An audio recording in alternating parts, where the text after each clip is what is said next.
الحمدللہ الحمدللہ الذی ارسل رسولہ بالہدی ودین الحق لیظہرہ علی الدین کلہ وکفی باللہ شہیدا والصلاة والسلام علی رسولہ وعلی آلہ واصحابہ وعلی من کان بنصرتہ حمیدا ورشیدا ومن سبحان اللہ. اطاعه بالحق فقد عاش حمیدا ومات سعیدا ومن سبحان اللہ. عصاه فقد خاب وخسر وضل ضلالا بعیدا اما بعد فاعوذ باللہ من الشیطان الرجیم بسم اللہ الرحمن الرحیم یریدون لیطفئوا نور اللہ بافواہہم واللہ متم نورہ ولو کرہ الکافرون صدق اللہ العظیم وصدق رسولہ النبی الکریم ونحن علی ذلک لمن الشاہدین والشاکرین والحمد للہ رب العالمین۔ اعلیٰ حضرت ایسے سچے عاشق رسول تھے کہ رسول اعظم کے خلاف کوئی بات سننا تو درکنار اس کے سائے سے بھی نفرت کرتے تھے۔ آپ اپنے نیزے قلم سے تحریر فرماتے ہیں، دشمن احمد پہ شدت کیجئے، ملحدوں سے کیا مروت کیجئے، مثل فارس زلزلے ہوں نجد میں ذکر آیات ولادت کیجئے، غیظ میں جل جائے بے دینوں کے دل، یا رسول اللہ کی کثرت کیجئے۔ وہ سبحان رضا اللہ. کے نیزے کی مار ہے کہ عدو کے سینے میں غار ہے، کسے چارہ جوئی کا وار ہے کہ یہ وار آر سے پار ہے۔ سبحان اللہ. سبحان اللہ. محبان گرامی، اس دنیا میں جتنی بھی لڑائیاں ہوتی ہے کسی نہ کسی دن ضرور ختم ہو جاتی ہے، لیکن آج ایک ایسی جنگ کا سراغ میں آپ کو بتانا چاہتا ہوں کہ جب سے شروع ہوئی ہے اب تک ختم نہیں ہوئی ہے اور نہ ہی قیامت تک ختم ہو سکتی ہے۔ اس لڑائی کا سلسلہ قیامت تک جاری رہے گا۔ ہاں، یہ اور بات ہے کہ اس جنگ کی فوج اور کمانڈر بدلتے رہے، اس کے اسلحے اور علم بدلتے رہے اور صبح قیامت تک بدلتے رہیں گے، مگر یہ جنگ کبھی بند نہیں ہوگی بلکہ ہمیشہ جاری رہے گی۔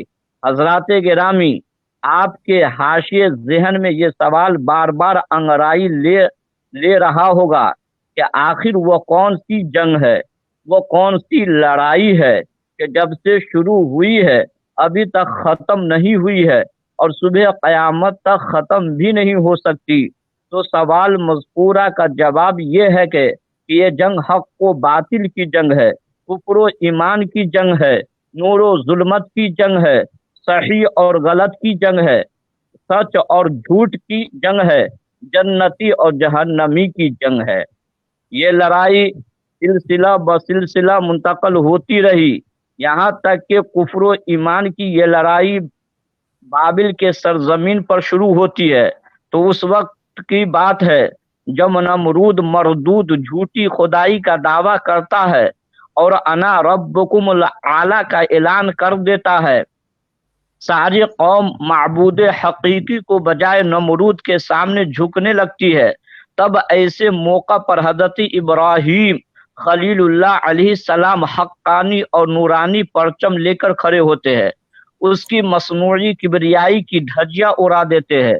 جب مصنوعی کبریائی اور جھوٹی خدائی کا راز قوم کے سامنے کھل جاتا ہے تو اس پر پردہ ڈالنے کے لیے اور اپنی مصنوعی کبریائی کو بچانے کے لیے مزید اور سرکشی پر اتر آتا ہے۔ ایک بہت بڑی آگ تیار کرنے کا حکم دیتا ہے۔ آگ کے شعلے آسمان کی طرف اتنے بلند ہو گئے کہ اگر کوئی پرندہ اس کے اوپر سے گزرتا تو جل کر راکھ ہو جاتا۔ ادھر خلیل اللہ کو اس آگ کے دھکتے شعلوں پر ڈلوا کر نمرود بڑا مطمئن اور خوش ہوتا۔ ادھر جبریل امین آ کر آگ کو ارشاد ربانی سنا دیتے، یا نارو کونی بردم و سلام علی ابراہیم۔ اس جنگ کا بھی وہی انجام ہوتا ہے کہ آتش نمرود حضرت خلیل اللہ پر گلے گلزار ہو جاتی ہے اور نمرود مردود ذلیل و خوار ہو جاتا ہے۔ پروردگار عالم اس کی ہلاکت کے لیے بہت بڑی فوج نہیں بھیجتا ہے، بلکہ اس کی ہلاکت کے لیے اپنی حقانی فوج کا ایک چھوٹے سے سپاہی یعنی مچھر کو بھیجتا ہے، اور اس بھیجے کو پاش کرنے کا حکم دیتا ہے، جس میں مصنوعی کبریائی اور جھوٹی خدائی کے لاکھوں دیوبند تھے۔ چنانچہ ایک جھوٹا سا مچھر نمرود کی ناک میں گھس جاتا ہے اور اس کی کھوپڑی کے اندر بھیجے پر حملہ آور ہوتا ہے۔ نمرود سر کے درد سے مارا اور بھاگا پھرتا ہے۔ نمرود درد کی شدت سے بے قرار ہو کر بلبلاتا ہے۔ نمرود درد سے بے چین ہو کر تڑپتا ہے۔ نمرود سارے ڈاکٹروں اور حکیموں کو بلا لیتا ہے۔ نمرود کو علاج و معالجہ سے کچھ بھی فائدہ نہیں ہوتا۔ نمرود اپنے سر پر لکڑیوں سے ضرب لگواتا ہے کہ شاید سکون مل جائے۔ نمرود کو سر پر مارنے والا سپاہی لکڑی مار کر تھک جاتا ہے، مگر نمرود کو چین و سکون نہیں ملتا ہے۔ آخر کا نمرود اسی درد کرب سے تڑپ کر دم توڑ دیتا ہے۔ کیا سمجھے آپ؟ نمرود خلیل اللہ کو مٹا کر نور خدا کو بجھانا چاہتا تھا، مگر یاد رکھیے کہ جسے پروردگار عالم بچاتا ہے اسے کوئی بھی مٹا نہیں سکتا۔